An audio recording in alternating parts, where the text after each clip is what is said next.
Baiklah, saya akan menjelaskan kasus mengenai eccentric ventricular hypertrophy. Nah, di sini itu 64-year-old man, yaitu pria berusia 64 tahun, sudden death while playing tennis, meninggal mendadak saat bermain tenis, history yaitu fatigue over the past months, mudah lelah, mild exertional dyspnea, sesak nafas saat aktivitas atau dyspnea on exertion. Autopsy finding yaitu rupture of an unsuspected ascending aortic aneurysm. Ditemukan ruptur atau pecah aneurisma aorta ascendens yang sebelumnya tidak terdiagnosis. Cardiac examination yaitu septal thickness 1,1 cm, ketebalan septum 1,1 cm, posterior wall thickness 1,1 cm, ketebalan dinding posterior 1,1, left ventricular internal diameter 6,8, diameter internal ventricle kiri 6,8 cm, no focal myocardial scarring, yaitu tidak ditemukan jaringan parut myocard vokal. Which of the following is the most likely cause of the cardiac findings seen in this individual? Penyebab yang paling mungkin dari kelainan jantung pada pasien ini adalah A.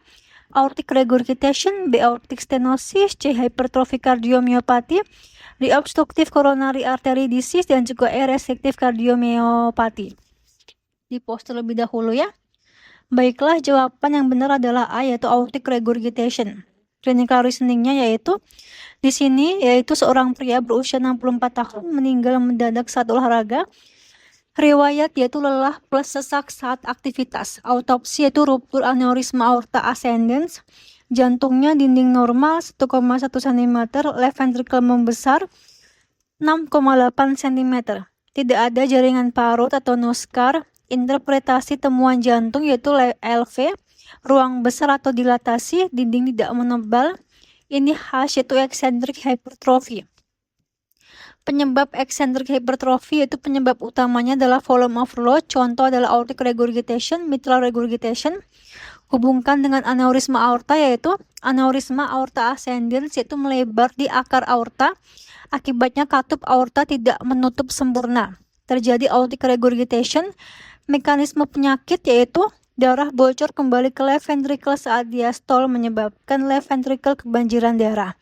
Kompensasi adalah left ventricle melebar atau eccentric hypertrophy. Kenapa tidak ada scar, yaitu tidak ada infak sebelumnya, bukan coronary artery disease. Eccentric yaitu kalau lihat left ventricle membesar, dinding normal, jawabannya adalah volume overload, yaitu paling khas.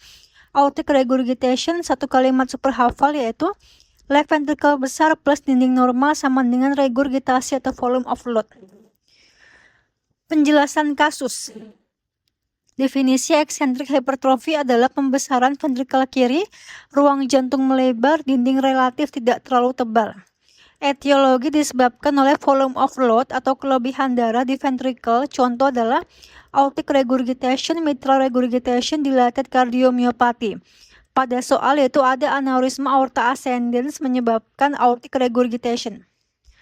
3 patogenesis yaitu karena AR, yaitu darah balik lagi ke ventricle kiri saat diastol, ventricle kiri jadi kebanjiran darah. 4 patofisiologi atau adaptasi jantung yaitu adaptasi atau jantung bertambah memanjang atau series, hasilnya adalah ruang ventricle melebar atau dilatasi, stroke volume meningkat atau awal masih kompensasi. Lama-lama Wallace rate meningkat, kontraktilitas menurun, terjadi gagal jantung. Sign and symptom plus alasan yaitu lelah, yaitu cardiac output mulai turun, sesak saat aktivitas, jantung tidak efektif, left ventricle membesar yaitu kompensasi volume overload, meninggal mendadak yaitu komplikasi aneurisma otak.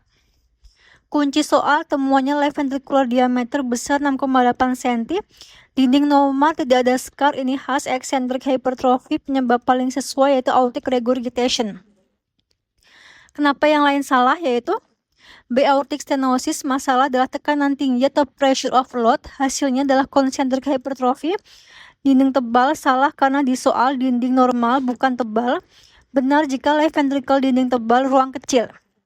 C. Hypertrophic cardiomyopathy, cirinya adalah penebalan septum atau tidak simetris, obstruksi aliran keluar, salah karena di soal dinding normal dan juga ruang besar, benar jika atlet muda plus sudden death. D itu obstructive coronary artery disease, yaitu bisa menyebabkan dilatasi jantung atau iskemik, salah karena biasanya ada skar atau bekas infak. Di soal tidak ada skar, benar jika riwayat infak plus jaringan parut. E yaitu restrictive cardiomyopathy, cirinya adalah jantung kaku, ruang kecil atau normal, salah karena di soal ruang besar, benar jika gangguan pengisian jantung.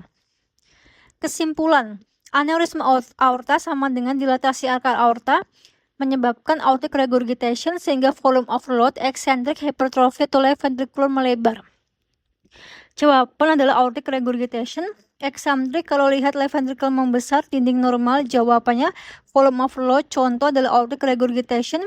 1 kalimat per hafal itu volume overload, yaitu menyebabkan jantung melebar sehingga terjadi aortic regurgitation.